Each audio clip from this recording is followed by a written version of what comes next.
You can drop 60 grand on a ute and still end up with a vehicle that snaps a timing chain at 80,000 kilometers, or one that scored 2 stars in a crash test it never should have passed.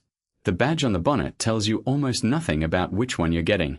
What tells you something is the recall history, the ANCAP report, the engineering underneath the marketing photos, and that data paints a very different picture from what the showroom brochure promises. Some of the utes on this list are still being sold new today, sitting on dealer lots with the same confident pricing as everything else in the segment. Some are long gone, discontinued after the brand pulled out of the country entirely, but they're still sitting on Facebook Marketplace and Gumtree with a hopeful price tag and a seller who swears it's never missed a service. I went through the recall notices published by Australia's vehicle safety regulator, the ANCAP crash test reports, and the repair bills documented by actual owners to find 7 utes that carry real, provable risk, and 3 that the evidence actually backs up, no marketing spin required. Avoid number 7, Mitsubishi Triton MQ, 2015 to 2018. The MQ Triton arrived in 2015 with a reputation as the affordable, no-fuss dual cab, and for the most part it earned that reputation fairly. It became the country's second best-selling 4-wheel drive at one point, which tells you plenty of tradies trusted it with their livelihood. But it's 2.4-litre 4N15 diesel has a well-documented flaw in how it manages emissions. The EGR system and the crankcase ventilation system both dump their byproducts into the same intake path, and when soot from recirculated exhaust mixes with oily gas from the crankcase, it forms a thick, sticky residue that cakes onto the intake manifold and EGR valve. Owners report the diagnostic code P2413 so often that some workshops treat it as a routine service item rather than an unusual fault, and Queensland-based mechanics in particular note that heat, humidity, and low-speed heavy-load driving speed up the carbon buildup even further.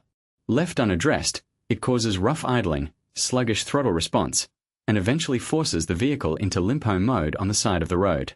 The fix itself isn't catastrophic, a manifold clean and an EGR service, but it's a recurring cost most competitors don't share to the same degree, and it tends to show up earlier if the ute spends most of its life doing short trips around town rather than long highway runs that let the system self-clean.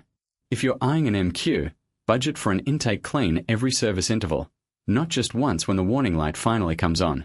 Avoid number 6, Photon Tunland, 2013 to 2019, first generation. The original Tunland actually had a genuinely tough engine underneath it, a Cummins source 2.8-litre diesel that owners and reviewers still describe today as almost unkillable, the kind of engine that keeps running long after the rest of the vehicle has fallen apart around it. The problem was everything wrapped around that engine. Photon never put the first-generation Tunland through ANCAP testing, so buyers had zero independent verification of how it would perform in a crash, and the brand pulled out of the Australian market entirely in 2019 after weak sales. Owners on Product Review describe exactly what you'd expect from an orphan brand: panel supply issues after minor accidents that dragged on for months, and dealers who simply stopped returning calls once the local operation wound down.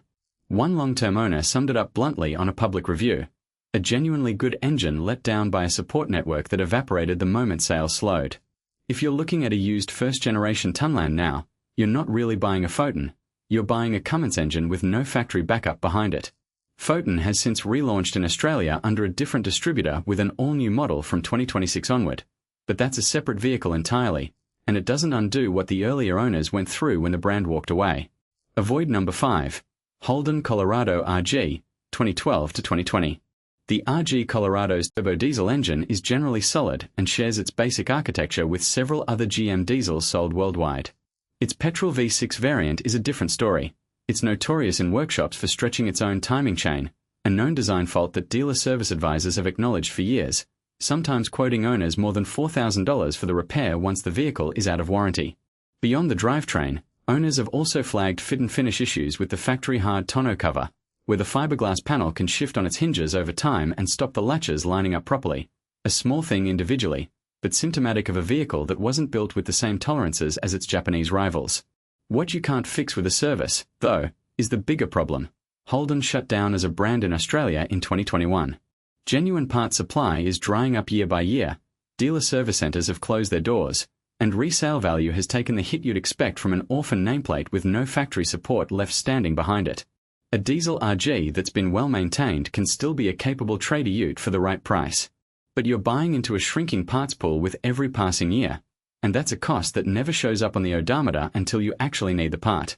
Avoid number 4, LDV T60, 2017 to 2023.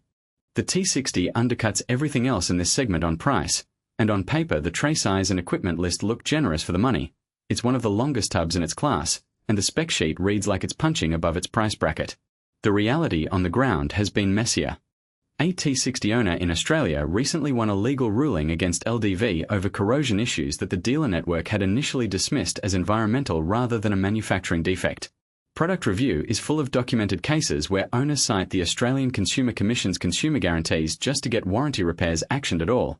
One buyer reported the vehicle sitting off the road for 6.5 months out of a 19-month ownership period, and described being refused compensation for towing costs and loss of resale value even after LDV's own advice confirmed he was entitled to it under consumer law. Independent reviewers echo the same pattern from the outside: concerns about longevity, inconsistent build quality, and a dealer network that struggles with after-sale support. LDV's local distributor has disputed some individual characterizations of these cases, but the pattern of after-sales friction shows up consistently enough across independent reviews that it isn't just a handful of unlucky buyers. A mid-cycle update in 2022, badged the Max, brought a revised engine and updated tech, so earlier examples built before that update carry the highest risk. If the price is tempting you, factor in the very real chance you'll need to fight for warranty support rather than simply receive it. If you're finding this useful, drop a like and stick around, because before we get to what to actually buy, there are 2 more Utes on this list, and one of them scored 2 stars in a crash test it was never supposed to pass, twice, in 2 separate generations. Avoid number 3, Nissan Navara D40, 2005 to 2015. The D40 built Nissan's reputation as a serious 4-wheel drive ute maker in Australia, and mechanically it's mostly a strong, capable platform that plenty of owners still swear by. But its Yard 25 diesel has a genuinely well-documented timing chain weakness. Owner forums across Australia describe the same failure pattern over and over: a rattling top tensioner that eventually lets the chain slip a tooth or snap outright, sometimes as early as 40,000 kilometres, sometimes closer to 125,000. Repair quotes documented by owners range from around $2,800 for a straightforward chain and tensioner replacement, up to almost $12,000 when the failure has already damaged the engine internally. Nissan has, in some documented cases, covered repairs as goodwill outside of warranty, but there's no formal recall covering the fault, so you're relying on an individual dealer's willingness on the day rather than an entitlement. There's also a separate, less relevant issue worth mentioning honestly. UK market D40S built between 2005 and 2008 developed a reputation for chassis corrosion severe enough to crack the frame, but that problem is tied heavily to road salt used on British winter roads. Australia doesn't salt its roads the same way, so while isolated corrosion reports do exist here too, it's a smaller risk locally than the timing chain is. If you're buying a D40, get the timing chain and tensioner inspected before you hand over money, not after it starts rattling on your own driveway. Avoid number 2, Mahindra pickup. The pickup built its entire case on price, a genuine 4-wheel drive diesel workhorse for thousands less than the segment leaders, and some examples really have clocked enormous distances in commercial courier use, with a handful reportedly passing the 1 million kilometre mark. But its safety credentials haven't kept pace with the rest of the market. Its ANCAP rating has expired and was only ever 3 stars for dual cab 4x4 models built after January 2012, with earlier examples rated just 2 stars. It never received autonomous emergency braking or lane support technology at any point in its Australian run, and electronic stability control simply wasn't available on the platform. On top of that, Mahindra issued a recall covering 2017 to 2019 S5 pickup models for a diesel particulate filter temperature sensor fault that could trigger limp home mode and a gradual loss of power while driving in traffic. To Mahindra's credit, the pickup came backed by a genuinely strong 5-year warranty and 5-year roadside assistance, which is more generous than several rivals on this list offered at the time. But Mahindra has since discontinued the pickup in Australia in favour of newer models, and the safety gap between it and anything else currently on sale is significant. If you're chasing the lowest possible entry price into a 4-wheel drive ute, go in with your eyes open about exactly what safety equipment you're going without. Avoid number 1, GWM Steed V240, 2009 to 2021. This is the one that should worry you the most, because it's not a mechanical fault you can inspect for on a test drive, it's built into the vehicle structure itself. ANCAP tested this platform twice, across 2 different generations released 8 years apart, and handed it a 2-star rating both times, despite GWM's own marketing at the second launch claiming the all-new model offered outstanding levels of performance, value, safety, and comfort. ANCAP's own findings directly contradicted that claim. The agency stated plainly that the underpinnings of the newer Steed differed little from the earlier V240 it replaced, and that there had been little structural change to improve occupant protection in the passenger cabin. Neither generation offered top tether anchorage points for child restraints, and ANCAP explicitly stated the vehicle was unsuitable for transporting young children as a result. Retrofitting those anchor points requires sign-off from a consulting engineer and state registration authorities. It's not a simple aftermarket bolt-on. Neither generation offered autonomous emergency braking or lane support systems either, even on the model with 6 airbags and stability control as standard. Layer onto that the diesel's well-documented DPF regeneration problems, where the filter can clog so badly it becomes impossible for the vehicle's onboard systems to complete a clean burn cycle even with dealer intervention. This isn't a drive it carefully and it'll probably be fine situation. It's a structural safety shortfall that independent crash testing confirmed twice, on 2 separate occasions, years apart, on 2 different generations of the same vehicle. So that's the list of UTES where the data works against you. Now here's where it actually works in your favor, and the pattern behind these 3 tells you exactly what to look for the next time you're cross-shopping. Safe number 3. Isuzu D-Max, 2020 present. Current generation D-Max carries a 5-star ANCAP rating from its 2022 testing, and it's backed by one of the most straightforward diesel platforms in the segment, a 3.0-liter engine with a long track record in commercial and mining fleets long before it ever wore a D-Max badge on the grille. Independent buyers' guides consistently flag it as the value pick against the Ranger and Hilux, undercutting both by $2,000 to $5,000 on comparable variants while matching their 3,500 kilogram towing capacity and payload figures. It isn't flawless. A 2024 software recall affected 149,048 examples of the current D-Max and its MUX sibling over an issue that could reduce engine power, effectively covering every one of that generation on the road, and it's worth knowing that going in even though Isuzu addressed it. Resale isn't quite at Hilux levels either. Recent Redbook figures show a comparable D-Max losing around 19% of its value over 2 years, versus roughly 11% for an equivalent Hilux over the same period. But it holds up respectably against everything except the segment's 2 biggest names, and for a genuine $3,000 plus saving at purchase, that gap in depreciation still works out in the D-Max's favor for a lot of buyers. If you want proven mechanicals without paying the full premium for the badge on the grille, this is where the evidence points. Safe number 2. Ford Ranger, 2022 present.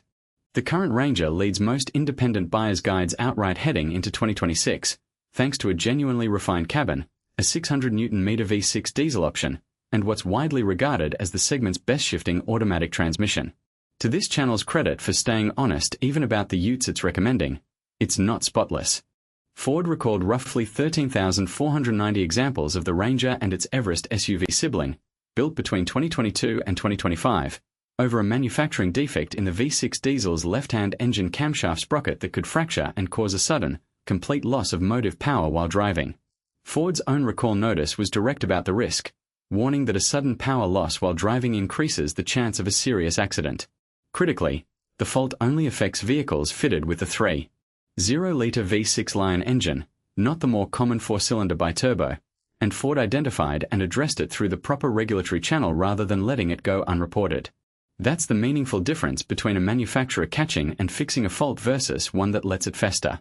If you're buying a V6 Ranger from that build window specifically, confirm the recall has actually been actioned on that exact vehicle before you sign anything, not just that the model was covered.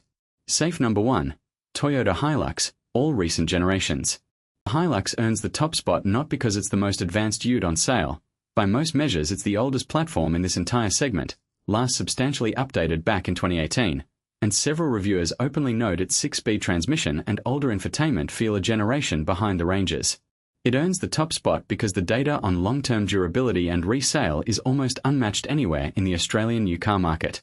Current industry figures put it retaining around 63% of its value at 5 years, ahead of every direct rival covered in this video, and that's backed by the country's largest dealer and parts network for any ute nameplate, which matters enormously once a vehicle is out of factory warranty and you're relying on aftermarket support instead.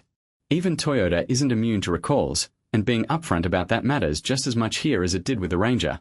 A 2026 notice covered over 13,300 new generation Hilux utes over a wiring installation fault on genuine bull bar and nudge bar accessories that could cause a sudden loss of electric power steering assistance. Toyota moved on it quickly and transparently. You'll pay what some brokers openly call the Toyota tax for that reputation, sometimes several $1,000s more than an equivalent D-Max for the same drivetrain capability. But when the resale numbers and the parts network are this far ahead of everyone else in the segment, that premium is buying something real and measurable, not just a badge. Here's the through line across all 10 of these utes. The ones that let owners down weren't beaten by bad luck, they were beaten by things you could have checked beforehand: an expired ANCAP rating, a documented timing chain fault with a known repair cost, a brand that pulled out of the country and took its parts supply with it. And the ones that held up weren't lucky either.